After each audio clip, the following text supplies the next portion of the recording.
하나님 말씀 열왕기하 3장 13절에서 20절까지의 말씀입니다. 열왕기하 3장 13절에서 20절까지의 말씀입니다.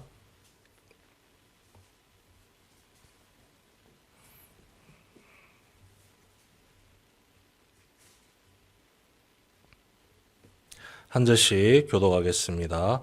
엘리사가 이스라엘 왕에게 이르되 내가 당신과 무슨 상관이 있나이까? 당신의 부친의 선지자들과 당신의 모친의 선지자들에게로 가소서 하니 이스라엘 왕이 그에게 이르되 그렇지 아니하나이다. 여호와께서 이 세 왕을 불러 모아 모압의 손에 넘기려 하시나이다 하니라.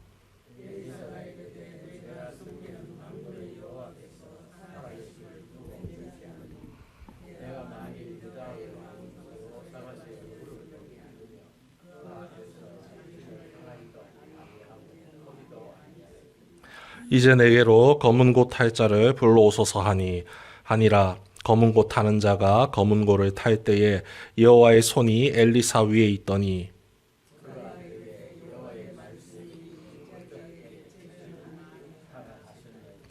여호와께서 이르시기를 너희가 바람도 보지 못하고 비도 보지 못하되 이 골짜기에 물이 가득하여 너희와 너희 가축과 짐승이 마시리라 하셨나이다.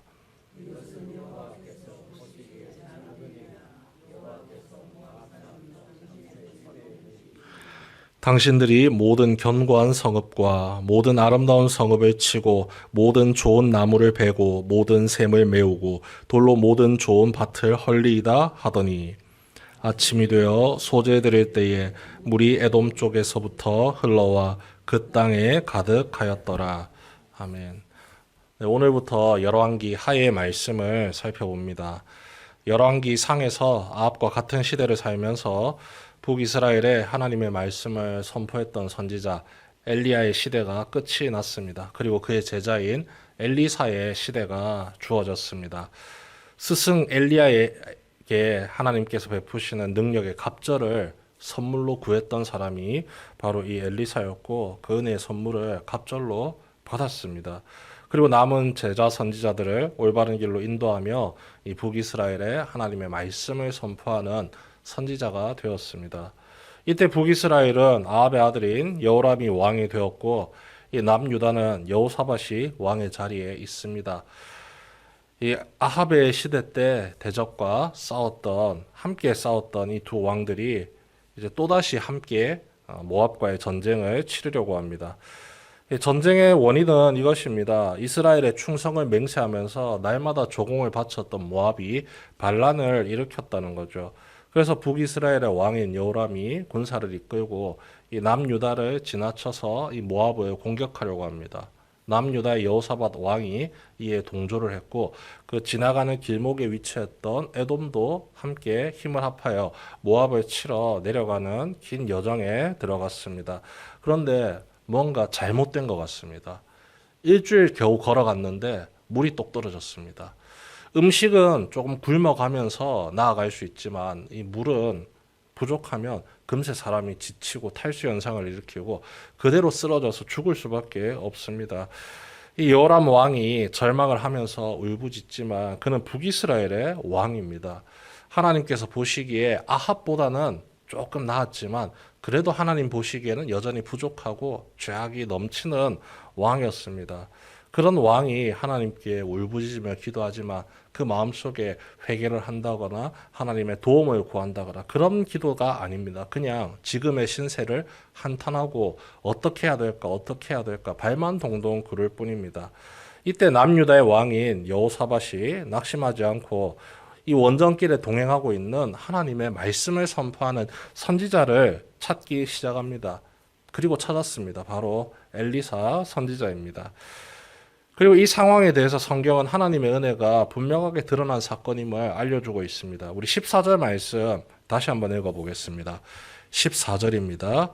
열왕기하 3장 14절 말씀 함께 읽습니다. 시작. 엘리사가 이르되 내가 섬기는 만군의 여호와께서 살아계심을 두고 맹세하노니 내가 만일 유다의 왕 여호사밧의 얼굴을 봄이 아니면 그 앞에서 당신을 향하지도 아니하고 보지도 아니하였으리이다. 엘리사는 북이스라엘의 선지자입니다. 북이스라엘의 잘못을 낱낱이 들춰내고 하나님 앞에서 어떻게 살아가야 되는지를 가르쳐줘야 될 책임이 있는 존재가 엘리사입니다. 그런데 엘리사가 이렇게 이야기를 하죠. 여호람 왕이여, 당신이 북이스라엘의 왕이고 내가 당신을 위해서 하나님의 말씀을 선포하는 게 맞지만 지금 당신 옆에 있는 남유다의 왕인 이 여호사밧이 있지 않았더라면 나는 입을 꼭 다물고 있었을 겁니다. 당신이 하나님께서 주시는 말씀을 듣든지 아니 듣든지 그 말씀을 전해야 될 책임이 나에게 있지만 여호사밧이 있지 않았다면 나는 그 책임 지지 않았을 겁니다라고 이야기하고 있는 겁니다. 하나님께서 여호사밧을 생각하셨다는 겁니다. 여호람은 지금 안중에도 없다는 거죠. 왜 그럴까요?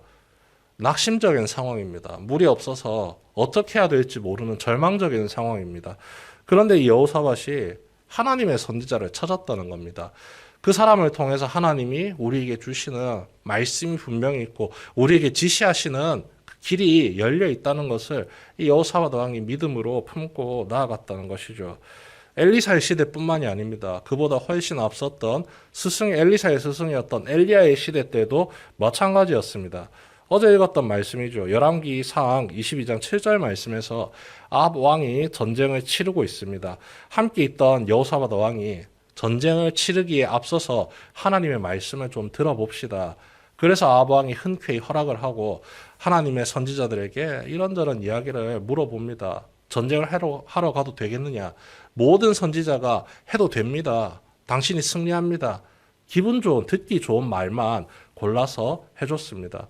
이때 여호사밧이 그래도 하나님의 말씀을 또 다르게 전해줄 사람이 있지 않겠습니까 하면서 한 사람 남아있지 않습니까? 바로 찾은 것이 엘리야였습니다. 아합 왕이 싫어하죠. 그 사람은 나에게 항상 싫은 소리만 골라서 했던 선지자입니다. 지금 이 자리에서 내게 분명히 싫은 소리 할 겁니다.